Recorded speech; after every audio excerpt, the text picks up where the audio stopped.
of that real estate should be going down, like, you know, with in poor economic times, they actually end up increasing the rent or the lease.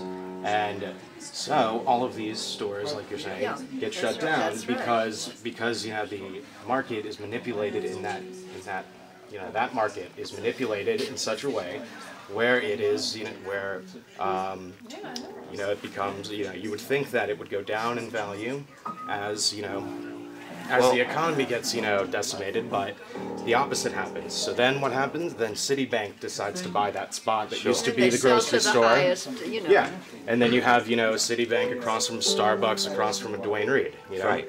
Unfortunately, we live in a capitalistic society, unfortunately. And I say unfortunate in that because this society... That's not capitalism. No, that isn't capitalism. That is not capitalism. That is corporatism. That is... That's right, Well, exactly. then the corporate greed is then hurting our community overall. It definitely is. And so one of the things that, with respect to that, all you can attempt to do is what we have passed that in the city council. We passed that that storefronts can only be a certain number of feet, 40 feet or 25 feet, and that a bank, then you have to have, if you need more space, it would have to be on the second floor.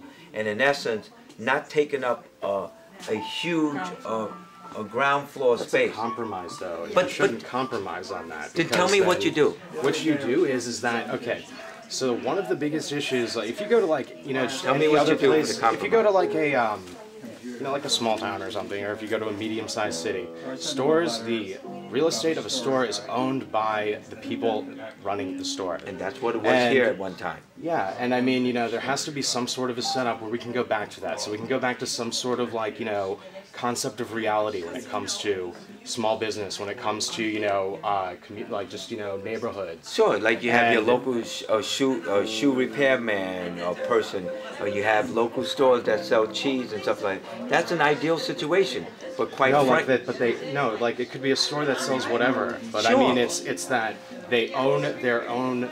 There's like a setup, a path put forth. You know, that's where you'd come in.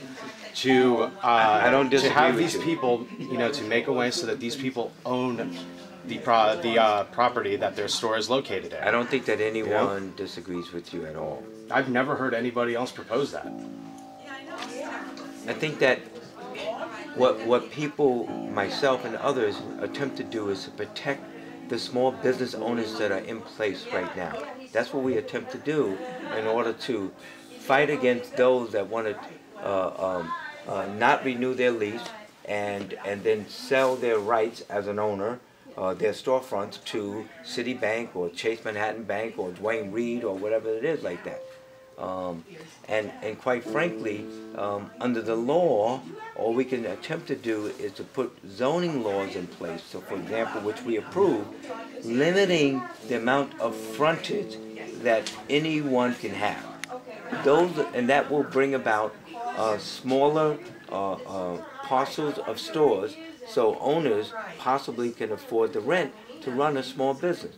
That we've done that. Although, yeah, but you notice there are a lot of Dwayne Reeds though that have a massive downstairs. Absolutely, Okay. three stories, some of them, but I think 3 in a row in a 5-block area. Sure. There are 3. But that's why do something about that? That's why we need to come together as a community and come up with suggestions on how to make changes, proposals and changes in the city council. Because the only body that can do that is the City Council of New York.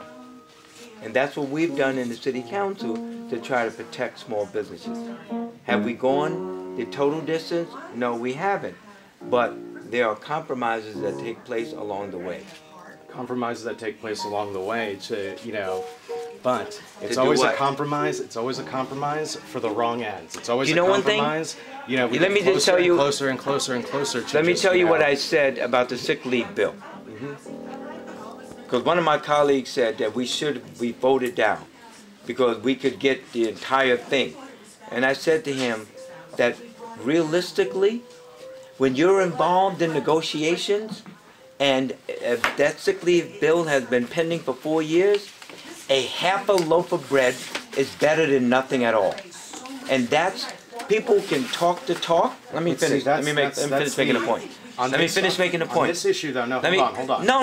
Let me finish making the point. You're making. No, the point that I'm making. You're twisting it around. No, I'm not. I'm just saying to you that people can talk the talk, but unless you know the processes that are involved in negotiations, you don't know. And what I'm saying to you is Gail Brewer was a primary sponsor of the sick leave bill. And I was a sponsor of it, but she was a primary one. That has been out there for 4 years. And unless there was compromises, it would have not gone anywhere. But right now, 1 million people are going to be entitled to sick leave that they were not entitled to before. Now see, what Dwayne Reed wants, for example, might want to have an entire block. And then they push to get the entire block, and then they reach a compromise, which is one here, one on the other side of the street, one there. That's right. It's a flipping around of the scenario you're referring to. No, I'm and not. That's where they get. Yeah. I'm not, because I said to you we've already passed a law that limits the amount of frontage that any store can have on the Upper West Side. We passed a law on that.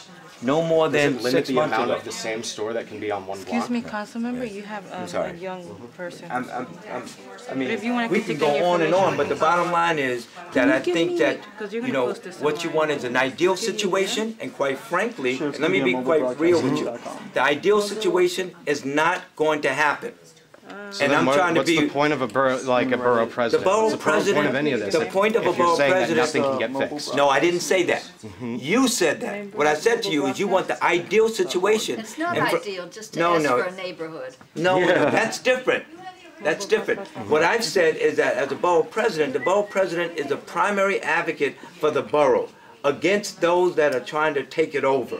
And that's what we did with the zoning in this area here as far as frontage. And what, and that's important. And I say to you that with respect to the mayor is like an 800-pound gorilla, whoever the mayor is. And unless the city council unites, it's very difficult to make the changes. And that's what I'm saying to you. And I tell you, I've been in the city council 12 years. I know what it's like. I was a president of a school board for 15 years. I know what it is to fight the system. I filed a lawsuit against the state of New York and won $16 billion. It took 13 years. I'm in court right now fighting for the children of New York City, $250 million that the state is holding back. We went into court and got a preliminary injunction against the state of New York. The Department of Education and the mayor said that they were going to go forward with cuts. We went into court again and got a temporary restraining order against the city of New York. I know what it is to fight. And what I tell people is know the rules. You know what it is to come up with new ideas, new vision, and like, Another guy would like to say. I'm sorry. Right No, here, sorry, this he's young doing it. person.